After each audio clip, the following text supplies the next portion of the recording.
Good morning students. Polar equation of a conic के इस video में आज हम एक आर्टिकल के बारे में पढ़ेंगे।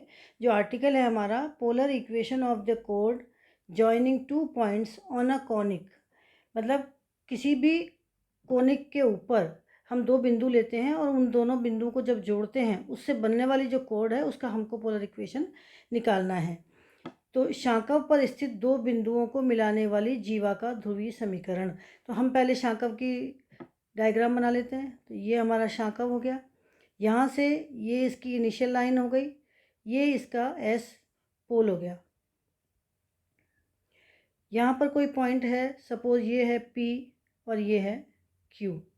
तो पी को एस को हमने क्यू से मिलाया तो मान लेते हैं ये एंगल हमारे पास में बीटा है। एस को हमने पी से मिलाया तो ये एंगल हम मान लेते हैं अल्फ़ा है। ये ओ एक्स, ये एस एक्स हमारा क्या है, इनिशियल लाइन या प्रारंभिक रेखा।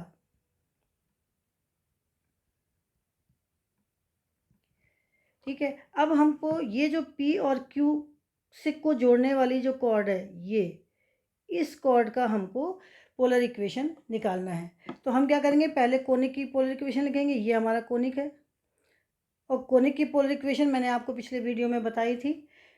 तो late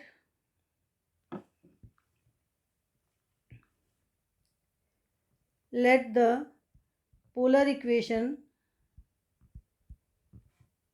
of a conic is L upon R is equal to 1 plus E cos theta। Theta यहाँ पर एंगल था, L सेमी लेटस रेक्टम था, R डिस्टेंस थी, जैसे ये एस पी है। इसी तरह से यहाँ पर E इसेंट्रिसिटी थी। ये मैंने आपको पिछले वीडियो में पढ़ाया था। आप उसमें उसका मैं लिंक दे दूँगी, उसमें जाके आप देख लीजिए। साथ में हमने यहाँ पर भी ये भी मान रखा है कि शांकव पर दो बिंदु है और उनका कोण अल्फा और बीटा है। ये मैंने आपको बता ही दिया है। अब हम इस समीकरण से, ये जो वन समीकरण है, इससे हम क्या करेंगे, ये जो आर डिस्टेंस है इसको हमने यहाँ डिनोट नहीं करा है, तो इसको हम क्या करेंगे, एस पी। ये पहले इस वाली समीकरण के लिए ये हो गया हमारा एस पी, ये वाला एस पी। और एस पी इक्वल टू कितना हो गया हमारे, वो एल अपॉन इस चीज़ को हम नीचे ले गए तो ये हो गया 1 plus E cos alpha. P हमारा इनिशियल लाइन के साथ एल्फा कौन बनाता है, तो L is equal to 1 plus E cos alpha. And इसी तरह से जो हमारी ये एस क्यू है, ये इस एस क्यू के लिए हम निकालें तो यहाँ पर एस क्यू इक्वल टू हमारे पास में जो आता है एल अपॉन 1 प्लस ई, जो एंगल है वो कितना है, बीटा है, तो 1 प्लस एल कॉस बीटा। तो अब यहाँ पर पी एंड क्यू के कोऑर्डिनेट्स क्या हो जाएंगे, पोलर कोऑर्डिनेट्स होंगे। एक तो होता है हमारे पास में आर, तो आर हमारा क्या है, L upon 1 plus E cos alpha into angle होता है एल्फा। दूसरा हो गया L upon 1 plus E cos beta into angle हो गया बीटा। तो ये हमारे पास में पोलर कोऑर्डिनेट्स हो गए पी और क्यू के। अब पी और क्यू की जो कोड की इक्वेशन है, जो हमने पिछली बार पढ़ी थी, उसको मैं यहाँ लिखती हूँ। माना कि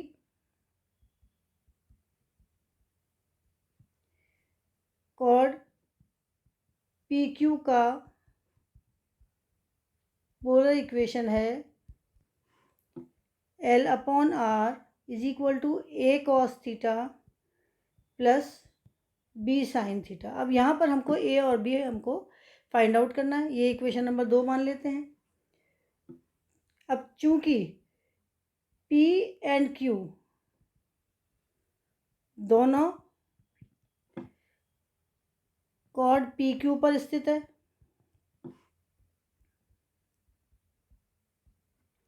इसलिए हम यहाँ से पास करा देते हैं इनको। तो यहाँ पर क्या हो गया, ये A cos alpha plus B sine alpha.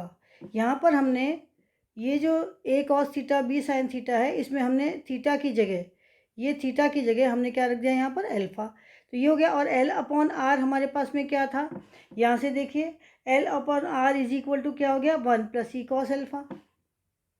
यहाँ पर आर की जगह एस पी हो गया, तो हम यहाँ पर लिखेंगे is equal to 1 plus E cos of alpha, इस वाले समीकरण से। ये जो समीकरण है यहाँ पर सपोज हमने एस पी को R1 माना है, तो यहाँ पर ये L/R1 इक्वल टू कितना हो जाता है हमारे पास में 1 प्लस ई कॉस एल्फ़ा। तो ये मैंने लिखा यहाँ 1 प्लस ई कॉस एल्फ़ा। ये इक्वेशन नंबर 3 हो गया हमारा। इसी तरह से अगर एंगल बीटा है तो A cos beta plus B sine beta equal to 1 plus E cos of beta. ये इक्वेशन नंबर हमारा 4 हो गया। अब हम क्या करेंगे, इक्वेशन 3 को तो कॉस बीटा से और इक्वेशन 4 को कॉस एल्फा से गुणा करेंगे। इक्वेशन 3 को कॉस एल्फा से एंड इक्वेशन 4 को कॉस बीटा से मल्टीप्लाई करके माइनस करने पर या घटाने पर। तो हम क्या यहाँ पर क्या लिखेंगे, ये देखिए यहाँ पर हमने 3 को किससे गुणा किया है, कॉस बीटा से, सॉरी कॉस बीटा से करेंगे हम 3 को तो हम कॉस बीटा से गुणा करेंगे और इक्वेशन 4 को हम कॉस एल्फ़ा से गुणा करेंगे, क्योंकि हम इसमें उल्टा करेंगे जब तो ये सिंप्लीफाई होगी। यहाँ पर एल्फ़ा है तो हम बीटा से गुणा कर देते हैं ताकि ये आपस में फिर कैंसिल हो जाएंगे माइनस करने से। तो हमारे पास में क्या आया, A cos alpha cos of beta plus B sine alpha cos beta is equal to cos alpha plus cos beta plus E cos alpha into cos of beta. और दूसरी में हम कॉस एल्फ़ा से गुणा करेंगे तो ये के फोर्थ इक्वेशन में तो क्या आ जाएगा, A cos alpha cos of beta plus B cos alpha sine beta equal to cos of alpha plus E cos alpha into cos of beta. अब अगर हम इन दोनों को माइनस करें यहाँ से तो ये इससे कैंसिल हो जाएगा। यहाँ पर क्या आ जाएगा, twice B sine alpha cos beta plus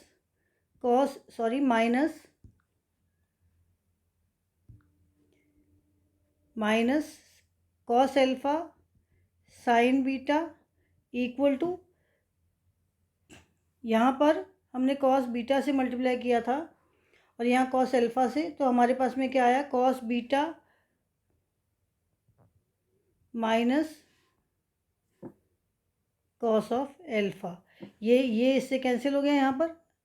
तो यहाँ पर हमारे पास में आ गया twice B is equal to this. और इसको हम क्या लिख सकते हैं, sine A cos B minus cos A sine B को, which is equal to B into sine of alpha minus beta equal to 1/2 cos beta minus cos of alpha.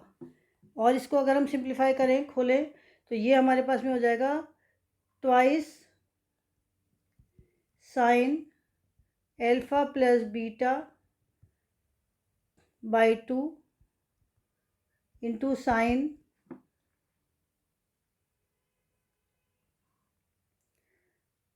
Alpha minus beta by 2। यहाँ पर twice नहीं आएगा बच्चों, गलती हो गई है, क्योंकि यहाँ पर जब हम इसमें से इसको माइनस करेंगे तो बी कॉमन आ जाएगा और यहाँ पर cos sine alpha cos beta minus cos alpha sine beta आ जाएगा। तो ये हमारे पास में दिस हुआ। यहाँ पर भी ये 1/2 नहीं आएगा। तो यहाँ पर b इक्वल टू कितना निकल गया हमारा, b equal to sine alpha plus beta by 2 sine alpha minus beta by 2 upon sine alpha minus beta.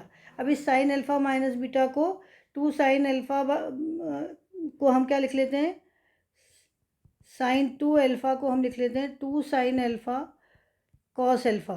तो ये वाला फॉर्मूला हम यहाँ पर नीचे यूज़ कर देंगे, तो हमारे पास में b इक्वल टू आ जाएगा sine 1/2 alpha plus beta upon, यहाँ से जब आप इसको यूज़ करेंगे तो ये साइन अल्फ़ा और कॉस अल्फ़ा में से साइन ये वाला कट जाएगा माइनस वाला, और नीचे आ जाएगा कॉस अल्फ़ा का, तो cos of 1/2 alpha minus beta.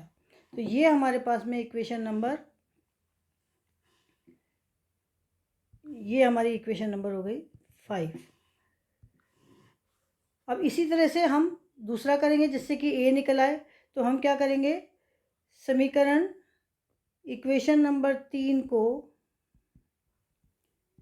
Sign beta से एंड इक्वेशन नंबर 4 को साइन अल्फ़ा से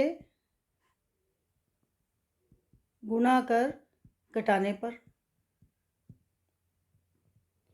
ठीक है। तो ये पूरा इतना लंबा हो जाएगा, इसलिए मैं इसको डायरेक्ट लिख रही हूँ।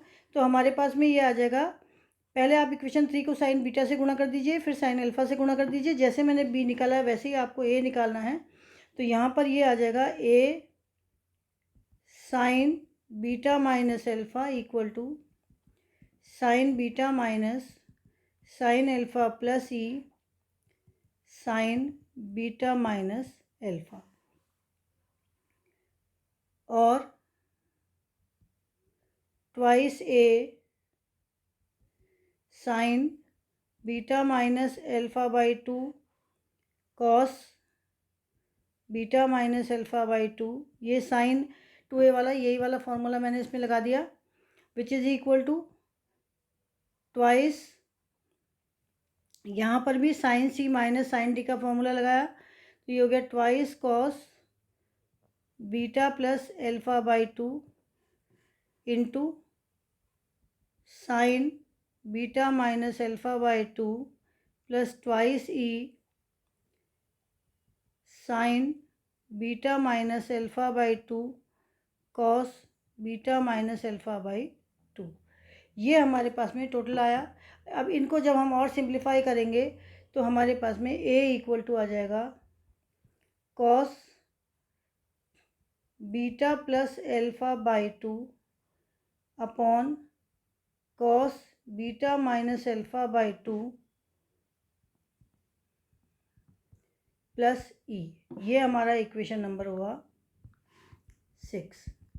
तो इस तरह से इक्वेशन नंबर, ये हमने ए निकाला 6 में, और इसी तरह से हमने यहाँ पर ये बी निकाला था इक्वेशन नंबर 5 से। अब हम ए और बी की वैल्यू इक्वेशन नंबर 2 में रखेंगे। So put the values of A and B from equation number 5th and 6th in equation number 2. We get L upon R equal to cos of alpha plus beta by 2 upon cos of beta minus alpha by 2 plus E into cos theta plus sign 1/2 alpha plus beta upon cos 1/2 alpha minus beta into sine theta. तो इस तरह से हमारे पास में जो equation I, equation of code joining 2 points on a conic is equal to L upon R equal to E cos theta plus sec beta minus alpha by 2 cos theta minus beta plus alpha by 2। इसको हमने और simplify कर दिया। यहाँ से ये हमारे पास में E cos थीटा निकाल लिया हमने यहाँ से, और इसमें हमने क्रॉस मल्टीप्लाई करके बाकी को, और उसके बाद में हमने सिंप्लीफाई किया, तो ये हमारे पास में ये वाली टर्म आ गई। तो ये जो हमारे समीकरण आया है, ये हमारा इक्वेशन ऑफ कॉर्ड है joining 2 points on a conic. अब इसका सब प्रमेय क्या है कि यदि हमारे पास में इफ P एंड Q के जो एंगल है वेक्टोरियल एंगल वो अल्फ़ा की जगह तो क्या हो जाएगा, अल्फ़ा माइनस बीटा माने अगर हम, एंड बीटा की जगह हम अल्फ़ा प्लस बीटा लें, तो जो कॉर्ड हमारी पी क्यू है का इक्वेशन होगा L upon R is equal to E cos theta plus sec beta cos of theta minus alpha. ये आप यहाँ पर समीकरण में रख दीजिए, तो उससे ये वाले आंसर हमारे पास में आ जाएगा। अब इसके बाद नेक्स्ट वीडियो में हम पोलर इक्वेशन ऑफ टेंजेंट के बारे में पढ़ेंगे। उसके बाद में पोलर इक्वेशन ऑफ एसिम्प्टोट्स के बारे में, और एक आर्टिकल के बाद में हम उसके सवाल करेंगे। Thank you.